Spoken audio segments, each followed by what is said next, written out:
दोस्तों मुझे एक कमेंट आया था कि 10 microfarad capacitor versus 100 microfarad capacitor, तो इन दोनों के बीच में किसके अंदर ज़्यादा करंट फ्लो हो सकता है। और हम जो एसी सर्किट में जो कैपेसिटर यूज करते हैं हाई वोल्टेज सर्किट में, वहां पर हम सबसे लो वैल्यू का कैपेसिटर क्यों इस्तेमाल करते हैं। अगर हम वहां पर हाई वैल्यू का कैपेसिटर इस्तेमाल करेंगे तो हमें क्या क्या प्रॉब्लम वहां पर हो सकता है, जिसकी वजह से हम वहां पर लो वैल्यू का कैपेसिटर यूज करते हैं। अगर हम बात करें यहाँ पर 10 माइक्रोफैराड की, तो वहां पर हम यूज करते हैं 0.1 0.2 ऐसा कुछ हम वहां पर यूज करते हैं। ठीक है, तो आज हम देखेंगे कि 10 माइक्रोफैराड वर्सेस 100 माइक्रोफैराड और इन दोनों के बीच में किस में ज़्यादा करंट फ्लो होगा, और जो कि हाई वोल्टेज सर्किट होता है वहां पर हम लो वैल्यू कैपेसिटर क्यों इस्तेमाल करते हैं। ठीक है, और अगर हम बात करें यहाँ पर पावर सप्लाई की, तो हम यूज करते हैं, एक होता है आपका डीसी और एक होता है एसी। एसी यानी कि अल्टरनेटिव करंट, डीसी यानी कि डायरेक्ट करंट। और हमें पता है कैपेसिटर के अंदर क्या होता है कि आपका एसी जो होता है कैपेसिटर के अंदर से फ्लो हो सकता है, और डीसी जो होता है कभी भी कैपेसिटर के अंदर से फ्लो नहीं हो सकती। जब एसी फ्लो होता है तो उस टाइम क्या होता है कि जो कैपेसिटर रिएक्टेंस होता है यहाँ पर डिक्रीज हो जाता है।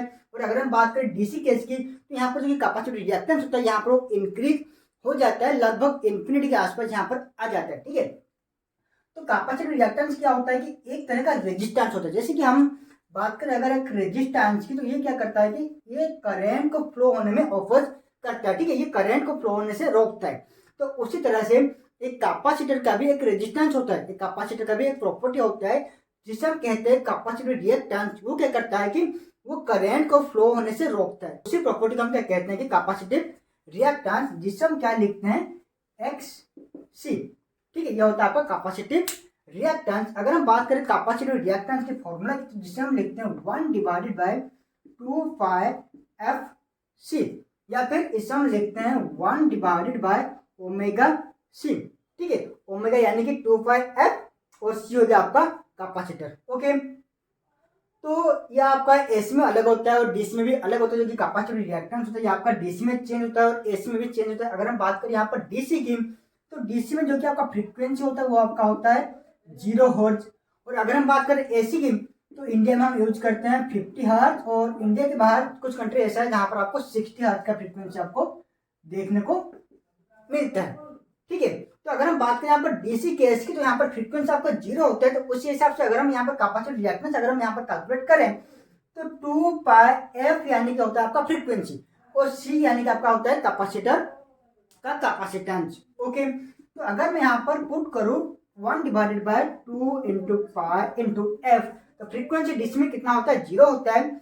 0 इंटू सी, अगर हम बात करें 10 माइक्रोफैराड की, तो 10 इंटू ये होता है आपका माइक्रोफैराड है। अगर हम इसको फैराडे में कन्वर्ट करेंगे तो ये आपका हो जाएगा 10 into 10 to the power minus 6। ठीक है, तो यहाँ पर एक बात नोटिस कीजिए, यहाँ पर आपका फ्रीक्वेंसी 0 है।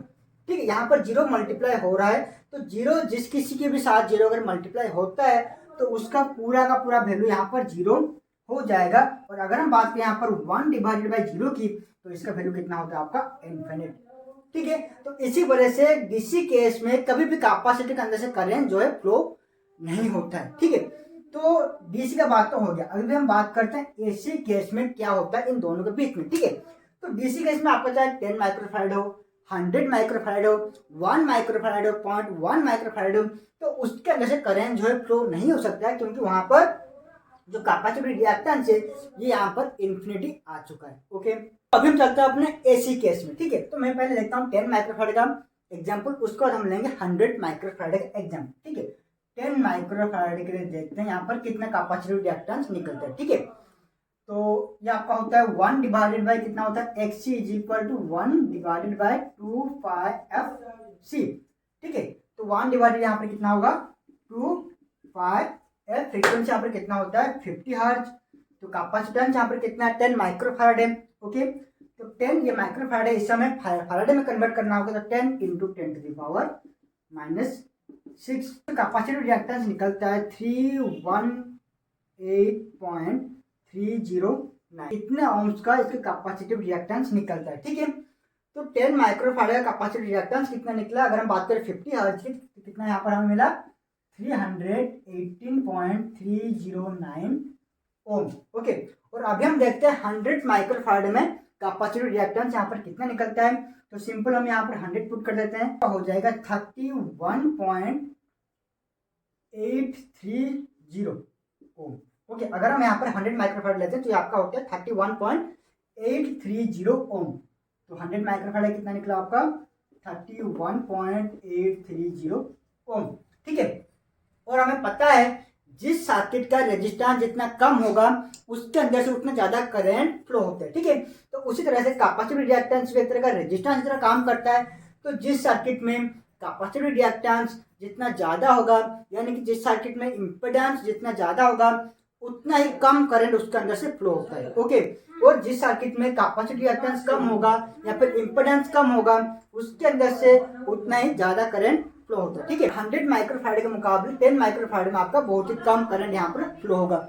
ओके, तो इसी वजह से क्या होता है कि हम जो एसी सर्किट में जो कैपेसिटर यूज करते हैं जो कि आपका लगभग पॉइंट में होता है 0.1, 0.01, 0.2, 0.02, 0.0001, जो कि बहुत ही कम वैल्यू का हम कैपेसिटेंस इसलिए हम यूज करते हैं ताकि उसका जो कि रेजिस्टेंस है काफी बढ़ जाए। ठीक है, तो उससे क्या होगा, जो जैसे कि आपका मान लीजिए आपका एसी का सप्लाई है, आपका एन हो गया, आपका एन हो गया 250 वोल्ट का पावर सप्लाई यूज कर रहे हैं।